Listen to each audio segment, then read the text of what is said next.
சென்னையில் கால்வாய்கள் தூர்வாரும் பணிகளை துணை முதலமைச்சர் உதயநிதி ஸ்டாலின் பார்வையிட்டார்.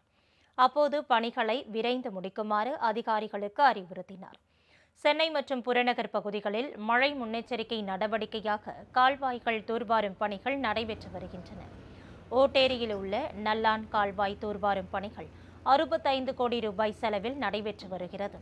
அமுலவாயன் பாலம், புழல் ஏரி வடிகால்வாய் பணிகள் மற்றும் கொடுங்கையூரில் 3 கோடியே 75 லட்சம் ரூபாய் கால்வாய் தூர்வாரும் பணிகள் நடைபெற்று வருகின்றன. இந்த பணிகளை துணை முதல்வர் உதயநிதி, அமைச்சர்கள் நேரு, சேகர்பாபு மற்றும் மாநகராட்சி மேயர் பிரியா ஆகியோர் ஆய்வு செய்தனர்.